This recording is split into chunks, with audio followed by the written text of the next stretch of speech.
Bonjour à tous, bienvenue sur le plateau de KTO pour cette nouvelle édition de Face aux chrétiens avec La Croix, Radio Notre-Dame et RCF. Notre invitée aujourd'hui est Marie-Noëlle Lienemann. Bonjour Madame Lienemann. Bonjour. Vous êtes sénatrice socialiste de Paris, vous avez été ministre du Logement dans les gouvernements de Pierre Bérégovoy puis de Lionel Jospin. Vous avez également été vice-présidente du Parlement européen. Nous parlerons beaucoup de l'Europe pendant cette émission.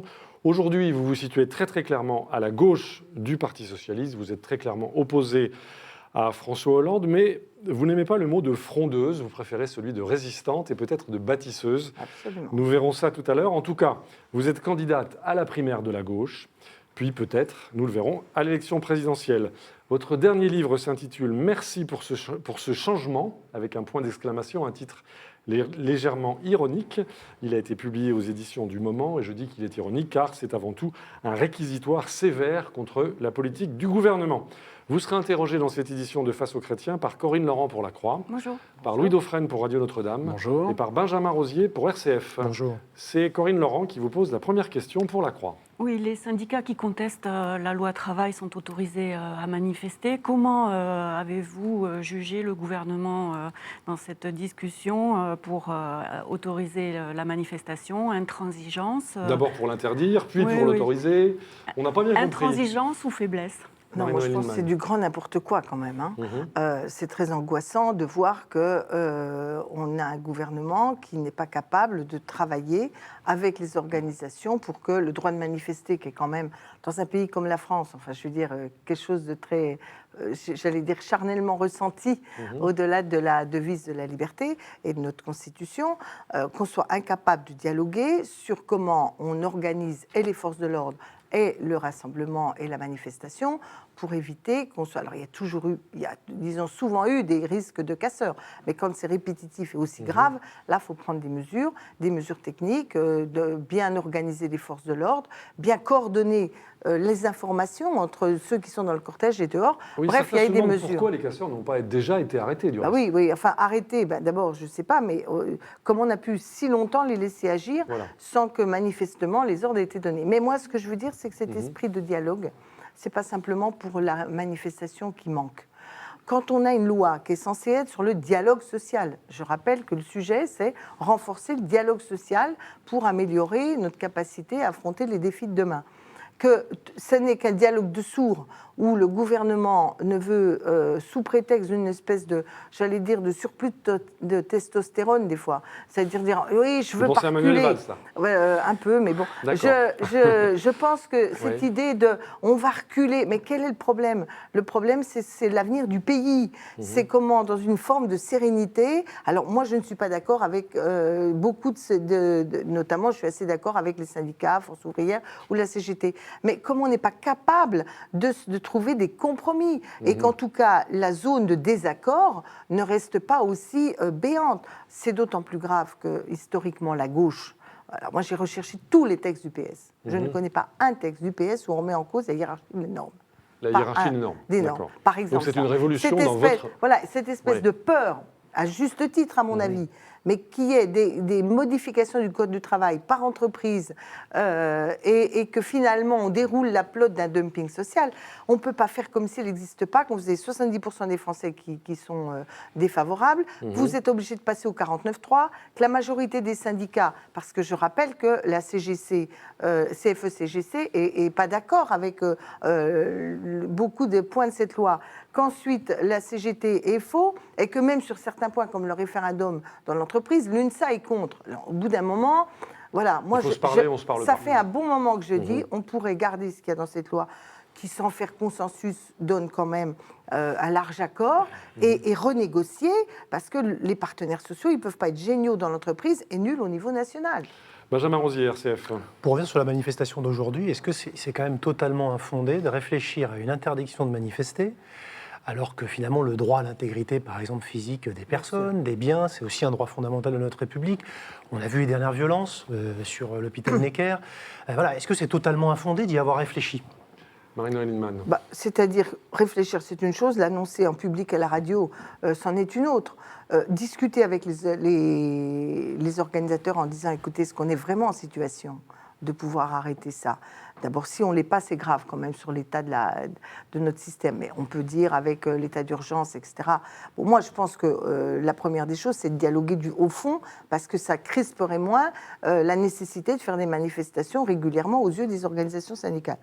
Alors, qu'on réfléchisse à comment on agit et de se rendre compte qu'on n'est pas capable, c'est autre chose de faire un bilan et un diagnostic commun avec les organisations syndicales pour essayer de réfléchir à comment on en sort, plutôt que d'avoir l'air de menacer et de créer de la tension. Moi, ce que je reproche à Manuel Valls, c'est d'entretenir la tension. On a une société à cran. À votre avis ? Écoutez, je pense que c'est une stratégie politique. Il a cru que cette tension allait disqualifier le combat que menaient les organisations syndicales. Il a cru que ça allait donner une image d'autorité. On sait que les Français attendent un État qui porte de l'autorité, et moi je le comprends. Il a cru qu'il allait se donner cette image, et contre la gauche laxiste, etc. Les gens, vous savez, l'autorité, c'est comme le prof qui se met à crier dans la classe « taisez-vous » et qui crie pendant 10 ans, et que les gamins continuent à parler. L'autorité, ça ne se décrète pas à coup de menton. Ça se construit à travers l'adhésion d'une partie des gens, la capacité de mettre en œuvre les institutions de la République. Voilà. Et donc, moi, je pense qu'il a tort de mettre de l'huile sur le feu, et il est temps que le président de la République reprenne la main. Moi, je souhaite que le président de la République rencontre les organisations syndicales.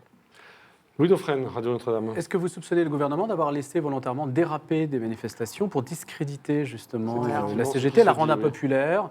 Et de fait, il y a une certaine impopularité quand il y a une coïncidence de date entre l'assassinat des 2 policiers et une manifestation qui a dérapé, avec notamment les incidents qu'on a connus à l'hôpital Necker. Non, moi je pense quand même qu'on n'en est pas à cet état de cynisme. C'est trop grave pour le pays, je ne peux pas imaginer qu'ils aient joué ça. Non, je pense qu'ils ont voulu montrer que, peut-être pas laisser faire, mais ils ont dû se dire que la violence finalement discréditerait, donc ça je veux bien le croire, mais qu'il l'ait entretenu, ça je ne crois pas. Je pense que par ailleurs, il doit y avoir une inquiétude au sommet de l'État, et je pense au ministre de l'Intérieur, une inquiétude qu'on peut considérer légitime, qui est de dire on ne va pas non plus prendre le risque d'avoir des morts, des blessés graves, encore que des blessés graves, il y en a dans l'extérieur, la CGT. Comme ça a été pour l'essentiel, oui. Alors qu'il y a ici ou là un ou 2 syndicalistes énervés. Mais enfin, le gros de l'organisation, là, c'est pas les gens de la CGT. Ils sont bien organisés, organisés. Quel regard vous portez justement sur cette violence bien organisée? On a vu des comptes rendus de policiers, des boules de pétanque avec des lames de rasoir soudées dessus. Enfin, on est dans l'ultra-violence et quelque chose de très organisé. Je crois qu'il y a une partie de la population française qui bascule.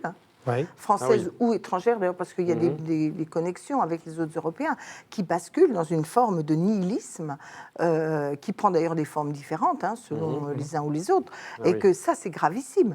C'est ça qu'on voit, en quoi notre crise est profonde, et sur lequel les politiques doivent répondre, certes par des réponses de renseignement, il faut quand même voir qu'est-ce qui se passe, qui, quoi, comment ils s'organisent, de répondre en termes d'ordre public, mais il faut aussi se dire comment dans les têtes ça disjoncte aussi fortement, quand je dis disjoncte, comment les gens dérapent aussi fortement à abandonner des valeurs fondamentales. Ça vous inquiète Ça m'inquiète, mais il ne suffit pas de s'inquiéter. Moi, je crois qu'il y a quand même un lien entre l'état de la société sur le terrain social, sur le terrain économique, sur le terrain, j'allais dire, idéologique, sur quel avenir commun on compte proposer à notre jeunesse et à notre pays. Cette crise-là, elle est par ailleurs une crise démocratique. Les gens ont l'impression que de toute façon, quoi qu'ils fassent, ça ne changera rien.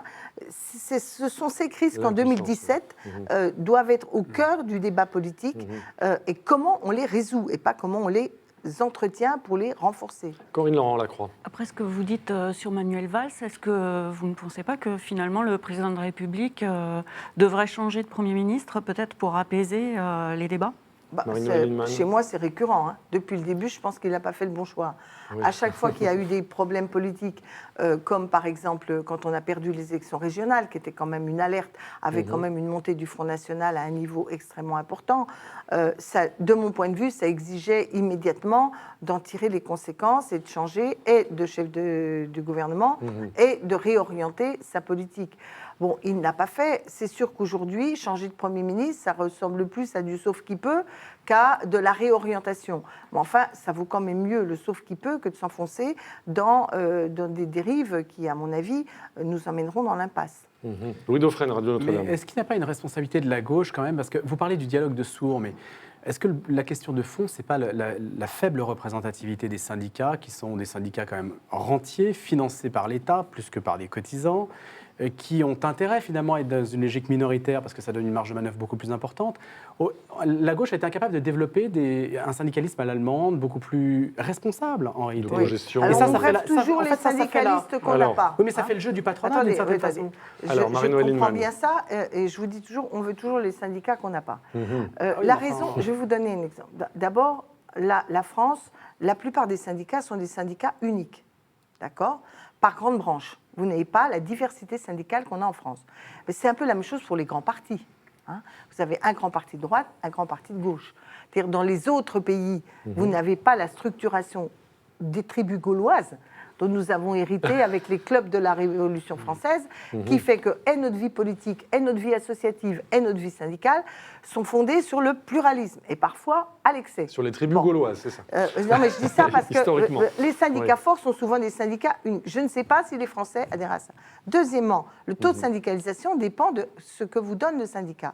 Dans beaucoup de pays, notamment même en Allemagne, les conventions collectives signées par un syndicat ne sont applicables que pour les membres du syndicat.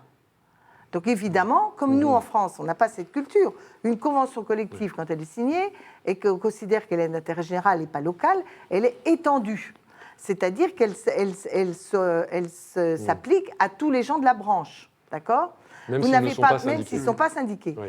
Sauf que en Allemagne, pendant longtemps, ils ont pensé que c'était une force. Mais comme l'émiettement des structures des entreprises avec les TPE, les PME, fait qu'il y a de moins en moins de gens syndiqués dans ces petites structures, même en Allemagne, Madame Merkel elle-même vient de dire qu'après tout, le principe de l'élargissement des conventions de branche était peut-être une bonne idée parce qu'elle évitait d'avoir une séparation trop grande entre les grandes et les petites entreprises. Donc vous voyez que le syndicalisme, c'est le fruit d'une histoire longue. Alors moi, je suis pour qu'on le renforce, le syndicalisme. Mais comment lequel ? Ah ben, attendez, Lequel et comment ? vous avez le syndicat, c'est comme la démocratie. Vous avez la démocratie que vous finissez par créer par le système. Moi, je pense qu'en responsabilisant davantage les organisations syndicales avec du pouvoir, soit par branche, soit par entreprise, vous modifiez leur comportement et en même temps, vous légitimez leur action. Je prends un exemple. En Allemagne, quand vous avez 5 salariés, il y a une obligation d'informer et il y a des droits de veto sur certaines politiques menées par les entreprises. Bon, 5 salariés. Donc, inutile de vous dire que quand vous avez une organisation syndicale qui a une capacité à être un vrai interlocuteur sur l'entreprise, et pas simplement qu'on informe au dernier moment en disant « les gars, il faut fermer » ou alors « il faut que vous acceptiez des baisses de salaire, sinon on va fermer », le climat n'est pas le même. Bon. En même temps, ça ne se décrète pas. C'est une longue évolution. Mais il n'y aura pas d'évolution syndicale si on ne donne pas davantage de pouvoir aux organisations syndicales, à la fois au niveau des branches, et que quand on n'est pas content comme à l'UNEDIC, eh ben on dit c'est pas grave, parce qu'il n'y a pas que les syndicats qui ne sont pas responsables. Qui refuse de négocier à l'UNEDIC aujourd'hui ? C'est le MEDEF. C'est le MEDEF. D'ailleurs, l'UPA est bien embarrassée parce qu'elle était plutôt pour négocier. Donc voilà, moi je pense que notre dialogue social, c'est un vrai combat, mais pour autant, ne cherchons pas ailleurs. Alors vous voyez, pour vous dire que les syndicats... On ne peut pas tout Je transposer. termine. Le Nord européen, en Finlande, sociodémocrates et autres, ils viennent de signer un accord de compétitivité qui est compliqué parce qu'à la fois ils acceptent un peu de baisse de salaire, mais ils ont des baisses d'impôts. Bon, bref. Mais qu'est-ce qui était le verrou pour sûr qu'ils signent, les syndicats et les sociodémocrates, c'est qu'on maintienne la hiérarchie des normes et qu'on n'y ait pas de primauté d'accord d'entreprise. Ils ont réussi à faire cet accord parce qu'il y avait cette garantie qu'il n'y avait justement pas la remise en cause de la hiérarchie Et des en tout normes. cas, ils se Donc sont nos parlé. syndicats ne sont pas tout seuls à être archaïques dans leur coin. Hein. Bon, merci de nous rassurer. On a encore beaucoup de questions à vous poser. Une question politique de Corinne Laurent-Lacroix. Oui, le Parti socialiste s'est résolu à organiser des primaires citoyennes, des primaires dites unitaires. Vous y êtes candidate. Qu'est-ce que vous voulez prouver ? Marie-Noëlle Lienemann. Ce que je veux prouver, c'est qu'il y a une ligne politique alternative à celle développée par François Hollande et Manuel Valls. Et que ça n'est pas, comme je disais tout à l'heure, je suis une résistante, j'ai été une résistante et je suis une bâtisseuse. Pourquoi ? Parce que ce n'est pas d'hier que je conteste cette politique. Vous êtes connu pour cela. Et j'avais trouvé que l'équilibre qui avait été trouvé au moment du Bourget me paraissait raisonnable au regard de ce qu'était l'état du pays, de ses attentes et de notre environnement. Bon, ces engagements n'ont pas été tenus. Mais ce qui me fait penser qu'aujourd'hui, on est à une autre étape, c'est ce que je vois autour de moi. Partout, la vague libérale reflue. En tout cas, les peuples la contestent. Ça, c'est votre constat. Écoutez, prenez l'exemple des États-Unis, qui est quand même le cœur du système. Quels sont les messages qui ont lieu à la présidentielle, qui ont eu lieu dans ces primaires ? Dans le camp républicain, Donald Trump n'est pas l'ultralibéral, même si on sait qu'il aime l'argent, etc. On fait les contre les traités de libre-échange, etc. Dans le camp démocrate, contre toute attente, Madame Clinton a eu un mal fou à se faire valider avec l'émergence d'un Bernie Sanders, dont en d'autres temps, moi je le connaissais bien, c'était un des rares qui disait qu'il était socialiste aux États-Unis. Alors moi je disais youpi, il y en a quelques-uns. Mais franchement, personne n'aurait imaginé qu'il crée la dynamique. Et Madame Clinton elle-même a dit qu'elle ne ratifierait pas le TAFTA, le traité de Transpacifique. Donc, dans ce cœur-là, mais vous regardez l'Allemagne de l'Est, même en Allemagne, vous regardez, tout le monde nous dit les chiffres sont très bons en Grande-Bretagne, mais vous croyez que c'est simplement parce qu'il y a trop d'émigrés qui veulent le Brexit ? C'est qu'une partie du peuple anglais a le sentiment, à tort ou à raison, que l'Union européenne a appauvri une partie de la population. Donc voilà, on est dans cette crise-là. Mais c'est plutôt une émergence protestataire, globalement, qu'un reflux justement, c'est bien libéral. La deuxième étape, c'est que je constate que comme moi, ils résistent, mais qu'est-ce qui émerge comme solution ? Et ce qui émerge aujourd'hui comme solution, c'est plutôt le nationalisme, l'intégrisme ou les réflexes identitaires. Et ce n'est pas une forme de nouveau progressisme à la Keynes ou à d'autres périodes qu'on a connues. Et c'est ça qu'il faut construire aujourd'hui. Et pourquoi il faut le construire ici, en France ? Et je termine là-dessus. Je suis persuadée que les fondamentaux qui font la République française sont particulièrement bien adaptés à la période que nous vivons. Et qu'elles peuvent fédérer notre pays à condition que ce soit bien plutôt la culture de Jaurès, la République sociale, c'est-à-dire dans un champ large, et pas simplement la République identitaire sur le droit. Voilà, c'est ça pour moi le grand enjeu, et c'est ça que François Hollande et Emmanuel Valls se refusent de voir, et qu'il y a une attente dans le pays. Alors, on va développer tout ça. On a encore beaucoup de questions à vous poser sur la façon dont vous envisagez les choses, mais nous allons marquer une première pause dans cette édition de Face aux chrétiens. Vous restez avec nous, à tout de suite.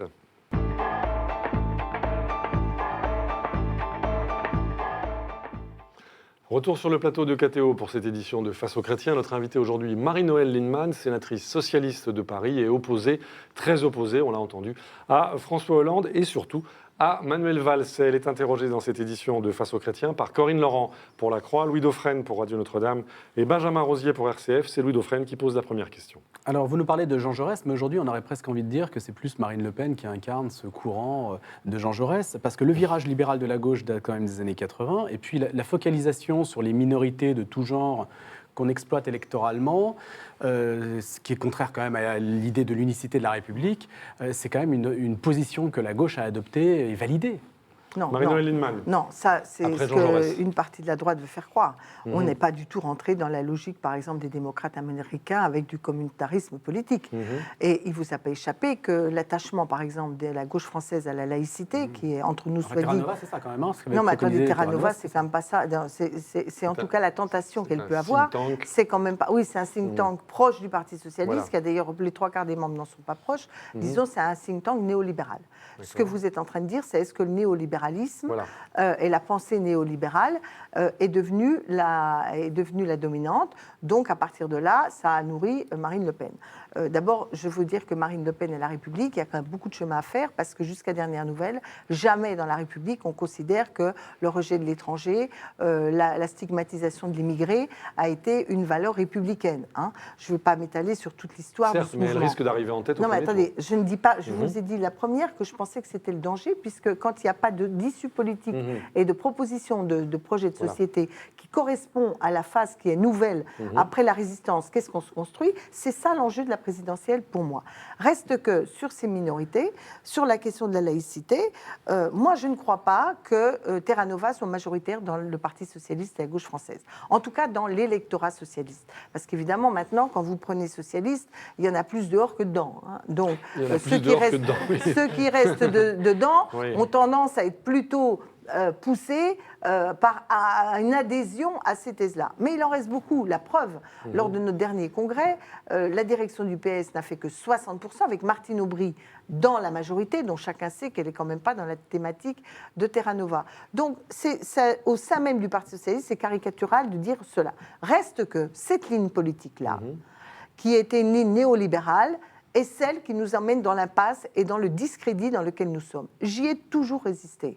Et je n'y ai pas résisté au nom d'une ultra-gauche. Je l'ai fait au nom du socialisme français. Et au sein du parti. Et au sein du Parti socialiste. Parce que pour moi, la question de l'égalité, elle est aujourd'hui centrale. Partout dans le monde, et même les économistes, c'est pour ça que j'ai quelques espoirs qu'une forme de keynésianisme va reprendre de la vigueur. Partout dans le monde, on se rend compte que les inégalités sont devenus à un tel niveau que même du point de vue purement économique, au-delà des valeurs qu'on défend, il n'y a plus de demande. Parce que quand les classes moyennes et les classes basses ont de moins en moins de ressources, ils ne consomment pas. Et quand les autres ont de plus en plus de richesses, il y a un niveau de consommation, même dans le luxe. Petit truc. Pendant longtemps, on a cru que les classes moyennes émergentes dans les pays, Chine, etc., prendraient le relais, si je puis dire, des classes populaires des différents pays développés.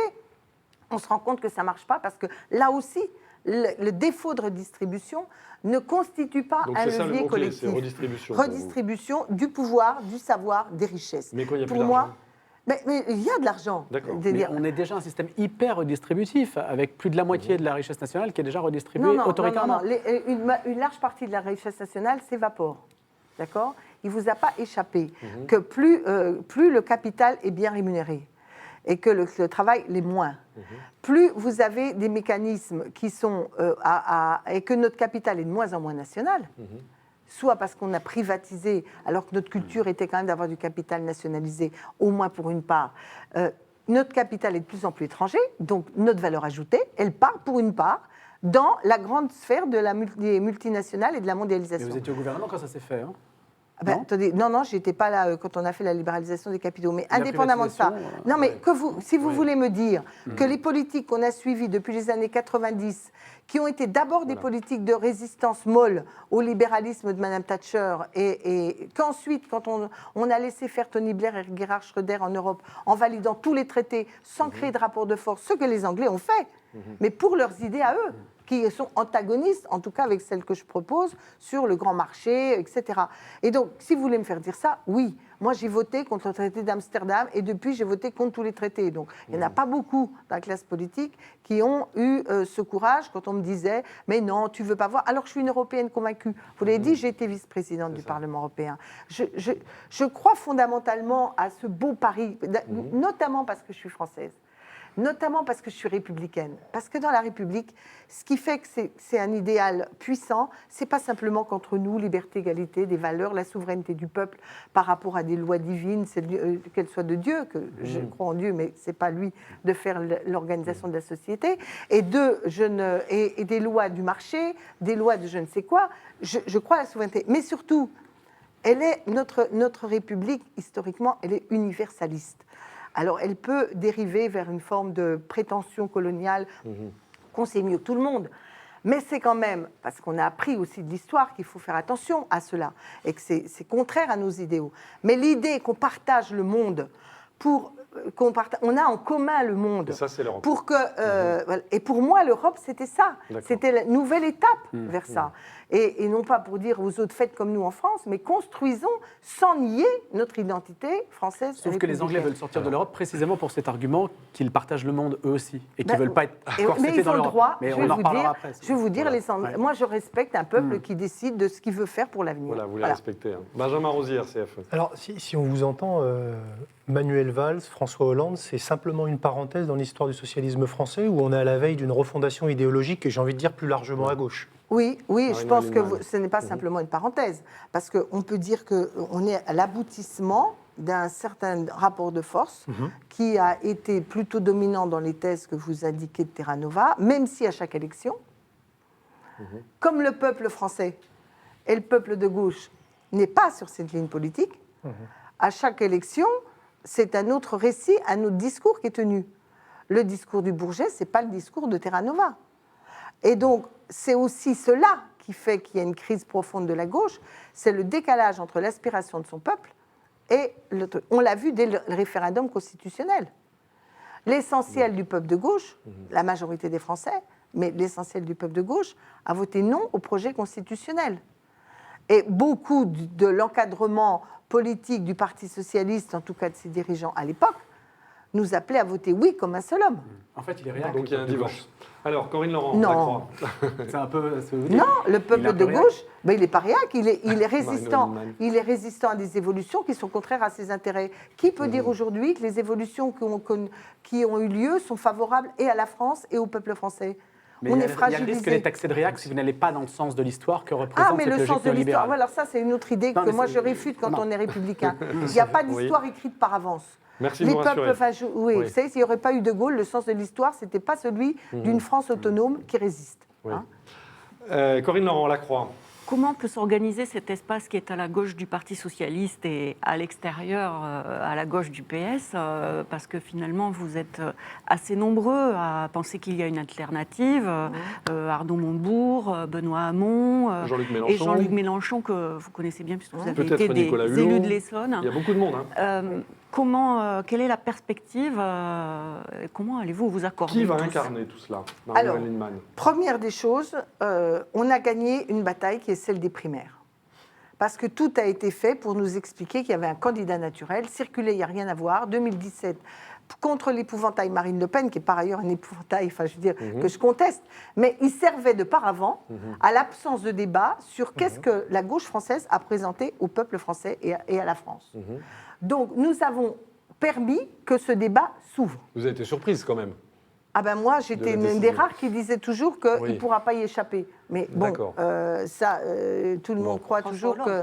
Oui, Mais c'est pas un François piège Hollande. qu'il vous tend, François Non, Hollande évidemment, on peut toujours croire qu'on a des pièges, on n'est pas obligé de tomber dedans. Donc justement, la première des choses, c'est qu'on a ce débat qui va avoir lieu. Moi, la première bataille à mener, c'est celle de crédibiliser ces primaires. Vous voyez bien qu'il y a une tentation d'étouffer en disant les primaires de gouvernement, qui pour Avec un certains sont candidat les naturel. primaires des soutiens du gouvernement. Avec un candidat naturel. Voilà. Et avec un candidat qui, à défaut d'être naturel, s'impose. Voilà. C'est ça le récit qu'ils veulent écrire. Oui. Oui. Sauf que ce n'est pas ce qui va se passer pour une raison simple, Alors. c'est que nos primaires, a priori, sauf encore revirement de leur part, mais a priori, nous avons des primaires type 2011. C'est-à-dire, des gens se présentent, tous les citoyens qui viennent signer, qui reconnaissent les valeurs de la gauche, peuvent venir voter. Moi, je suis convaincue que le peuple de gauche s'en saisira. Parce qu'ils voudront... Il s'en saisira s'il y a un débat au fond. Maintenant, vous dites, il y a plein de gens différents, etc. Et Mélenchon n'y sera pas. Non, Mélenchon n'y sera pas. Il l'a dit, Alors. il a une cohérence. Oui. Première étape, François Hollande est candidat. À ce moment-là, on ne peut pas éluder la phase de débat sur qu'est-ce qu'on veut et chercher l'homme providentiel. D'ailleurs, vous avez le même débat à droite.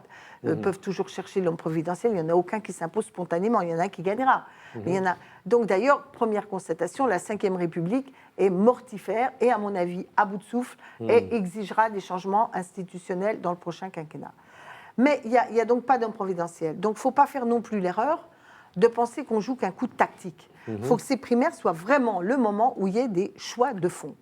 Et organiser des convergences, parce que personne n'a la vérité révélée tout seul, organiser des convergences entre ceux qui pensent, comme Manuel Valls et François Hollande, qu'au fond, la ligne, on l'accommode, on l'améliore et on continue, ou bien ceux qui portent une ligne de transition vers une nouvelle vision de la société. Donc ça sera Parce que- Montebourg face à Hollande en donc, gros. j'en sais rien, Vous savez pas, parce que ouais. je ne sais pas qui va créer la dynamique qui permet ce rassemblement. Voilà. Et qui va avoir l'audace Parce que la tentation, elle va être grande de dire dans les sondages, c'est gagné d'avance pour François Hollande, etc. Donc voilà. Quoique. Bon, enfin, moi, je ne pense pas. Deuxième Oui. hypothèse, François Hollande n'y va pas. Oui. Moi, c'est ce que je pense qui va se passer. C'est ce que vous pensez. Je pense que François Hollande aura un mal fou à être candidat. Mhm. Donc, à partir de là, comme Manuel Valls, à mon avis, sera autant discrédité que lui, Mhm. va se poser la question que vous posez d'une recomposition de la gauche. Parce que Donc si ça libère de Hollande, l'espace. Et là, si Hollande y Benjamin va, Rosier, si ouais. Hollande gagne, la primaire PS, vous regardez du côté de Mélenchon? Là, il faut écoutez, moi, refonder quelque chose on a dit avec le qu'on Front de soutient, gauche. celui qui participe à la primaire dit qu'il soutiendra le candidat de la primaire. Voilà. Ça, c'est clair pour vous. Bah, moi, je n'ai pas l'habitude de faire des choses à moitié. Vous êtes Soit je discipliné. dis je suis d'accord. Oui. Non, c'est pas que je suis disciplinée. Soit je dis je suis d'accord avec Mélenchon, je vais voir à Mélenchon, parce que je pense qu'il faut que la gauche de la gauche triomphe devant le PS. Soit, comme je l'ai toujours dit, je pense que une gauche fracturée, comme le demande Manuel Valls, ou d'une certaine façon, comme le propose Mélenchon, c'est une gauche qui reste dans l'opposition durablement, et c'est une gauche qui laisse une politique défavorable à ceux qu'on défend se mettre en œuvre. Donc moi, je suis pour l'unité la plus large, l'arc rouge, rose, vert. Donc si François Hollande n'est pas candidat, vous voyez que la primaire change de nature. Et Jean-Luc Mélenchon lui-même devra s'interroger. Parce qu'à partir du moment où il n'y a ni Valls ni Hollande qui apparaissent comme étant la solution, il va falloir que les gens se hissent au-delà de leur destin personnel pour se dire, sommes-nous en situation de trouver quelqu'un, un groupe, un collectif, une réponse et une candidature qui est de nature à porter cette nouvelle dynamique. Pas un homme providentiel, on le connaîtrait déjà, mais aussi des propositions concrètes, une façon de faire vivre la gauche en la rassemblant. Et là, croyez-moi, le jeu sera beaucoup plus ouvert qu'on ne le dit. Est-ce que c'est pas un peu un rêve, tout ça, Marie-Noëlle Lienemann? Ah ben, entre le rêve et le combat, il y a une part des deux. J'ai d'abord un combat pour ça. Mais j'observe que, objectivement, les conditions qui permettent de construire cela, et si on ne rêve pas cela, c'est les forces de centripète et, par ailleurs, le renforcement. Car Marine Le Pen, je suis convaincue que s'il y avait une gauche digne de ce nom, au moins dans les couches populaires, je pense au Nord-Pas-de-Calais, elle perdrait des soutiens. On voit bien les contradictions Marine Le Pen, Marion Maréchal. Historiquement, Marion Maréchal Le Pen est plus dans la filiation de l'extrême droite française. Marine Le Pen essaie de jongler avec plutôt des courants, comme dans tous les moments où l'extrême droite monte, en captant des couches populaires. Nous devons les regagner. Alors, une toute dernière question brève de Louis Dauphren pour une réponse brève de Marie-Noëlle Lienemann. Est-ce que le candidat qui représentera la gauche, est-ce que finalement ça a beaucoup d'importance dans la mesure où, à première vue, quelqu'un du peuple de gauche votera toujours pour ce candidat-là et pas pour le candidat d'en face? Donc, est-ce qu'il n'y a pas un sens collectif qui fait que le numéro 1 n'a pas tellement d'importance? Moi, je pense que le numéro 1 n'a pas tellement d'importance. Donc, ça renforce, mais ce n'est pas seulement parce que par le réflexe pavlovien. Je ne crois pas à ça, parce que le réflexe pavlovien, ça peut être l'abstention. C'est quand même la dominante. Hein. L'abstention, je ne viens plus voter, et la désertion. Donc, je crois que... Pas face à Marine Le Pen. Ah ben, de toute façon, vous aurez une mobilisation mécanique. Écoutez, moi je crois de moins en moins à ce phénomène de mobilisation mécanique. Mais indépendamment de ça, je pense que justement ça suffit. La France est un pays qui attend trop, qui n'attend pas assez la diffusion de ses énergies, la mise en synergie de toutes les capacités et le collectif. Et que ce soit dans l'entreprise, dans la politique, il faut un chef ou un leader. Et au fond, après, il y a beaucoup de frustration de tous ceux qui pensent qu'ils pourraient apporter quelque chose et qui ne se retrouvent pas reconnus. Il est temps qu'on bascule dans un système, par exemple, sur les institutions réellement parlementaires, qui fait que la diversité est au Parlement, les accords et les compromis s'y nouent, et que le cadre politique soit plus en phase avec l'état de la société. Voilà, donc moi je pense qu'effectivement... Mais pas la quatrième, plutôt à l'allemande, c'est-à-dire quand on n'a pas de majorité. Plutôt une cinquième et demie ou une sixième, c'est ça? Voilà. Bien. Une sixième on a plutôt qu'une encore cinquième. beaucoup de questions à vous poser, notamment sur la politique internationale, sur l'Europe et sur le Brexit. Notre invitée aujourd'hui dans cette édition de Face aux chrétiens est Marie-Noëlle Lienemann, sénatrice socialiste de Paris, opposée à François Hollande et à Manuel Valls. Nous la retrouvons dans quelques instants.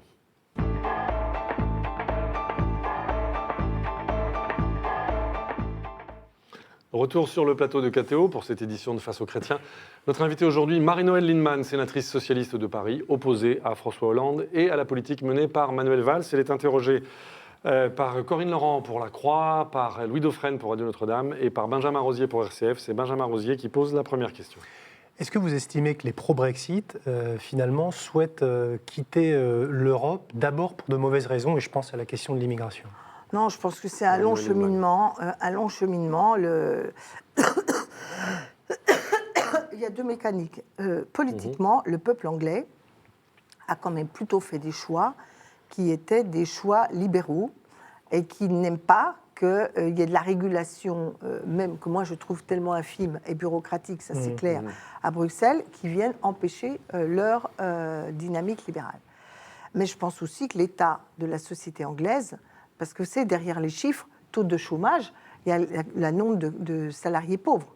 Il y a encore une précarisation. Voilà. Mais vous avez un nombre de beaucoup. gens qui ne sont même plus comptés, parce que vous savez, il y a tout ce qu'on appelle les hors, ils ne s'inscrivent plus, ils se mettent en marche.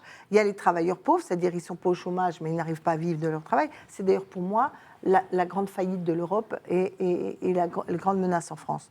Donc les Anglais, ces conditions sociales, pas de perspective à part vous dire de plus en plus de concurrence, vous êtes de plus en plus nuls, vous allez être concurrencés par les autres pays, vous devez accepter encore des efforts alors qu'ils n'arrivent déjà pas à vivre correctement. Eh bien, le réflexe, c'est de dire, puisqu'il n'y a pas de place pour tout le monde, d'abord nous, et puis ensuite, on vire les autres. Ben, c'est pas que je comprends, je l'explique. Vous l'expliquez. Personnellement, je pense que c'est une vision restrictive des problèmes, et moi, je pense qu'au bout d'un moment, en politique, il faut commencer à mettre l'humanisme à nouveau comme la question centrale. On fait de la politique pour les hommes, pas pour des systèmes qui s'auto-alimentent dans leur logique. Donc, voilà, moi je pense que c'est ça, le profond malaise en Grande-Bretagne. Vous avez Londres qui est très pro-oui, comme d'ailleurs beaucoup des mégapoles de l'Europe qui se sentent dans le grand bain de la mondialisation. Puis il y a tous les autres qui sont les oubliés, qui ont l'impression qu'ils sont à l'écart et qu'ils n'en verront jamais la couleur. Donc, là-bas comme chez nous, comme en France. Chez nous. Et là, les réflexes les plus négatifs peuvent avoir lieu. Bon. Donc, le Brexit, à mon avis, il a des motifs, des mobilisations qui sont différenciés. Bon. D'ailleurs, on voit bien chez les travaillistes la polarisation que ça représente. Le Parti travailliste est pour. Son leader n'a jamais été un europhile de première parce qu'il considérait que l'Europe ne portait pas assez d'Europe sociale, mais c'est aussi la raison pour laquelle une partie des Britanniques sont contre l'Europe. Oui, c'est tout le paradoxe aussi. Voilà.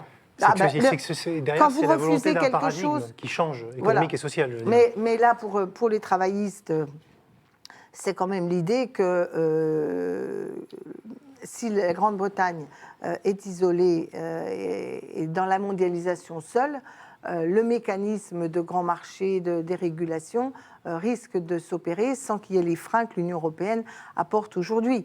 Bon, mais le peuple, dans les adhérents du Parti travailliste, il y a tout, hein. Il y en a beaucoup qui sont pro-Brexit. En tant qu'ancienne vice-présidente du Parlement européen, vous dites quoi aux électeurs grand-bretons ? Moi, je ne dis rien aux Anglais parce que je crois que je ne suis pas capable de parler à leur peuple. Parce que moi-même, je suis dans l'hésitation, non pas de sortir de l'Europe, mais dans l'hésitation de est-ce qu'on peut vivre durablement en n'étant pas d'accord sur les fondamentaux ? Parce que la réalité, c'est ça la question de fond pour vous. C'est que nous, Français, nous n'avons pas la même vision de l'avenir de l'Europe que, en tout cas, les dirigeants britanniques qui sont pour le oui. D'ailleurs, moi, c'est la première leçon que je tire. C'est que les Anglais, quoi qu'il arrive, ils arrivent à avoir ce qu'ils veulent. Soit ils disent, parce que eux, on ils sort, négocient. on sort, bon, s'ils veulent sortir, ils sortent, qu'est-ce que vous voulez. Soit on reste, mais ils ont déjà obtenu toute une série de dérogations, d'accommodements, sur leur terrain, protection de la city, etc., sur leurs intérêts. Qu'on a fait des concessions au motif.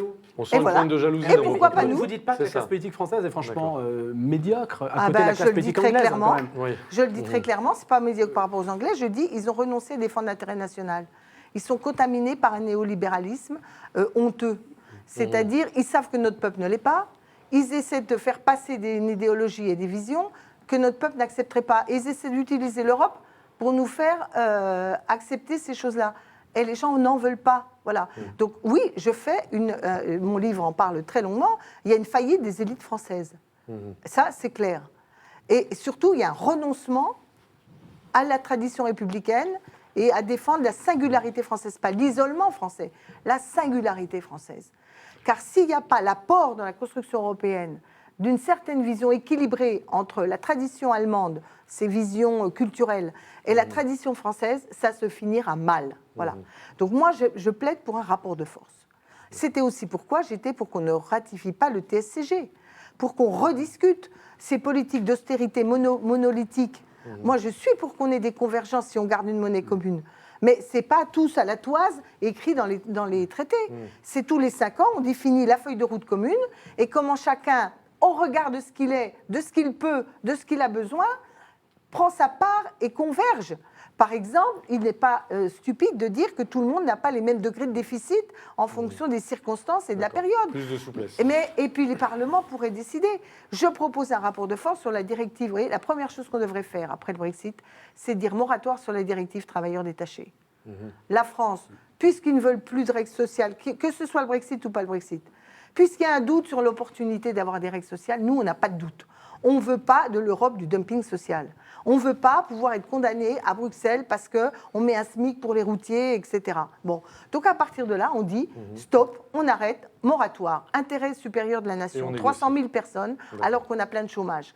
Donc voilà, et à partir de là, on négocie, mais pas honteux du genre, on va y arriver, mais nous faites pas trop de mal, Madame Merkel, soyez gentille. Non, enfin, la République française a quand même plus de force que ses dirigeants ne le croient. Corinne Laurent, La Croix. Donc au-delà des mesures d'urgence techniques, financières, économiques qui pourraient se produire en cas de sortie de la Grande-Bretagne, quelle solution politique la France doit-elle proposer à ses partenaires, notamment allemands? Moi, je pense qu'elle doit mettre un mémorandum sur la table de ses exigences, de nos exigences. Dumping social, dumping fiscal, pas de fuite en avant institutionnelle, alors ça, on est super fort là-dedans, mais ça aboutit qu'à des catastrophes. Deuxièmement, des politiques communes concrètes, de coopération, voire de coopération renforcée si on n'y arrive pas, pour réindustrialiser, et un objectif politique qui est de dire, si on n'a pas comme objectif commun l'élévation du niveau de vie, du niveau culturel, de l'ensemble des habitants du continent européen, et pas simplement de la partie dynamique, etc., eh ben, nous n'arriverons pas à faire vivre la solidarité indispensable. Et par ailleurs, on se prive de capacité de croissance. On est quand même un immense marché. Si les Slovaques, les Tchèques élèvent leur niveau de vie, au lieu de manger du poulet aux hormones dégueulasses, on aura la qualité dans la nourriture. Quand vous aurez élevé le niveau, on aura aussi la possibilité de consommer plus de culture. Donc c'est une ambition collective qu'il faut avoir, en respectant, alors là je suis claire, je crois plus aux convergences qu'à l'unification de l'harmonisation brutale. Il faut par exemple sur les SMIC faire ce qu'on a fait pour la monnaie, on fait un serpent, le plus haut, le plus bas, et on réduit régulièrement pour pousser, parce que c'est aussi une façon de faire du dumping, le niveau des salaires et des cotisations. Corinne Laurent, La Croix. Et il faut donc, vous n'avez pas voté les traités, mais malgré tout, est-ce qu'il faudrait bâtir les fondations d'un nouveau traité? Écoutez, tant qu'on n'est pas d'accord sur ce qu'on fait, un nouveau traité, c'est une fuite en avant. Si on n'a pas fait la preuve que, par exemple, pour taxer Google, alors tous les pays devraient, Google, je prends Google, mais c'est les GAFA, etc. Comment on arrive à avoir tant de pertes en ligne dans la capacité d'aller taxer ces grandes multinationales du numérique? Tant qu'on n'a pas des signes clairs qui montrent au peuple qu'on reprend comment on se protège, alors on va faire un truc sur les aciers chinois. Mais enfin, ça suffit, quoi. Il y a plein de secteurs où on a laissé des pans entiers de notre industrie disparaître au motif de la grande mondialisation. Tant qu'on n'a pas des signes tangibles, qu'il y a des contenus de politique qui, même dans le traité actuel, sont capables de... Tant qu'on peut très bien suspendre le pacte de stabilité et dire qu'il y a des accords tous les 5 ans, où, par exemple, l'Allemagne... Vous sortez du système, là, en fait. En fait, vous sortez du système. Vous ne voulez pas le dire, mais vous sortez du système. Attendez, je sors du système dominant en Europe, je ne sors pas de l'Europe. Oui. Ça, c'est de la rhétorique. Oui, non, c'est ce que vous pensez. Mais non, pourquoi je vous dis ça? Parce que si on sort de l'Europe, qu'est-ce qu'il y a d'autre? Moi, c'est la tentation que l'extrême droite veut essayer de nous faire passer. C'est que c'est nier le rapport de force que la France peut gagner. On est contributeur net. Si on dit aux autres, alors encore plus si les Anglais sont partis, d'abord, qui va payer ce qui manque? Eh bien, nous, on dit niet. Non, si on ne s'est pas mis d'accord sur un nouveau compromis. Mais voilà. Et comment ils vont faire? Ils ne peuvent pas faire l'Europe sans la France. Oui, mais pour extirper ce néolibéralisme des couloirs bruxellois, un mémorandum ne va pas suffire. Est-ce qu'il va suffire? Est-ce qu'il ne faut pas aussi se délier de l'OMC, par exemple? Oui, mais attendez, à chaque jour suffit sa peine. Alors, je vais vous dire le verrou. Parce que là, il est quand même bien enquisté, le néolibéralisme à Bruxelles. J'ai bien compris. Alors, premièrement, première étape, un rapport de force. et un verrou pour ce rapport de force. Ouais. C'est de dire que tout traité européen, tout traité de libre-échange sera ratifié en France par référendum. À partir du moment où vous dites ça, vous voyez bien qu'on change le rapport de force avec les négociateurs européens. Parce qu'aujourd'hui, qu'est-ce qu'ils disent? Est-ce que la Cour de Karlsruhe va être d'accord? Est-ce que Mme Merkel, etc. Ils sont assez angoissés devant la Cour de Karlsruhe quand il y a un truc, ils regardent tout de suite. Les Français, ils disent on aboie et on ne mord pas. C'est-à-dire on râle, on râle, on râle, et puis in fine, on n'agit pas. Donc le référendum. Le jour où vous avez les négociateurs qui savent qu'en France, le TAFTA ne sera ratifié par référendum, ou que l'entrée de la Turquie, c'est la référendum, ou que si on veut nous changer les traités pour mettre des règles, etc., c'est un référendum, croyez-moi que le rapport de force pour négocier... Encore faut-il que les référendums soient suivis des faits. Non, mais là, on n'a pas ratifié. Oui, justement, on n'a pas ratifié. Et si ma méthode existait, au traité de Lisbonne, il fallait le ratifier par référendum. Et là, je sais quelle aurait été la donc réponse. c'est Europe et intérêt national, donc c'est Europe des nations. Plutôt, l'Europe, je suis pour que... Aujourd'hui, la crise des nations et du projet européen est telle que ce n'est pas le saut fédéral qui va progresser. En revanche, je ne crois pas non plus au repli sur les nations. Je pense à un nouveau rapport de force entre les nations, en ayant comme double objectif des solutions immédiates qui parlent au peuple, qui arrêtent de les enfermer dans l'impasse et l'austérité, et de l'autre côté, qu'on montre qu'on partage une vision d'avenir. Aujourd'hui, nous ne partageons pas une vision d'avenir. Une dernière question de Corinne Laurent-Lacroix. Oui, je change de sujet. On passe de Londres à Rome. Il y a quelques mois, François Hollande a décroché son téléphone pour appeler le pape et les relations prennent un nouveau départ entre la France et le Saint-Siège. Est-ce que cela vous réjouit ? Là, on est dans les relations entre les États, donc je ne pense pas que... Je ne suis pas sûre qu'il y ait des mauvaises relations entre la France et le Saint-Siège. Ça a été compliqué, hein, l'ambassade est restée vacante. Oui, on a toujours eu, mais enfin bon, là pour le coup, je ne donne pas forcément raison au pape. Hein. Je trouve que la France est maître des gens qui l'envoient, parce que bon, on pourrait aussi parler de certains représentants, passons. Donc moi, pour moi, c'est pas un problème le rapport avec le Saint-Siège. Moi, vous le savez, j'ai avec ce pape... J'ai été très heureuse de le voir arriver, j'en dis du bien. En tout cas, sur une question que je trouve centrale et majeure pour l'avenir de l'humanité, qui est l'humanisme, l'attachement, faire que les pauvres ne soient pas installés dans leur pauvreté, la dignité des personnes, et arrêter que l'argent, le business, l'écrasement de l'autre pour dominer, soit la valeur montante de nos sociétés, même européennes. Et les mêmes qui me disent qu'il faut prendre les traditions chrétiennes, ce que je ne souhaite pas dans les constitutions, c'est des choses qui se diffusent culturellement, sont les mêmes qui, à mon avis, s'en éloignent bien dans les valeurs qu'ils développent. Donc, je trouve que ce pape a le mérite de ramener l'Église sur un sujet central pour l'avenir, la pauvreté, la dignité humaine, le respect des personnes. Alors, sur la question des mœurs, moi, je le trouve finalement assez laïque. Parce qu'il dit souvent aux chrétiens, écoutez, allez convaincre les autres, il y a des lois, il faut les appliquer, vous n'êtes pas d'accord, vous-même, vous faites vos choix personnels, mais pour les autres, essayez d'aller les convaincre. Hein. Donc je trouve ça plutôt sain. Alors on pourrait avoir un débat un peu âpre sur quand il nous dit, vous avez une laïcité étriquée. Oui. Je le trouve un peu provocateur quand il dit, oui, vous pensez que les gens qui croient sont finalement des faibles d'esprit. Je crois qu'il caricature un peu la laïcité à la française, mais au moins il a le mérite d'engager le débat avec bienveillance et sérénité. C'est ce que vous lui direz si un jour vous le rencontrez. Volontiers. Très bien, merci à vous Marie-Noëlle Lienemann. On a bien compris à la fois votre opposition à François Hollande et à Manuel Valls. On a compris aussi votre passion pour un programme socialiste, pour une ligne socialiste, que vous détaillez dans votre dernier livre, Merci pour ce changement, aux éditions du Moment, qui est un réquisitoire tout à fait sévère contre la politique du gouvernement. La semaine prochaine, l'invité de Face aux chrétiens sera le secrétaire général de Force ouvrière, Jean-Claude Mailly. Nous pourrons reparler avec lui du mouvement social et nul ne sait ce qui aura pu se passer d'ici là.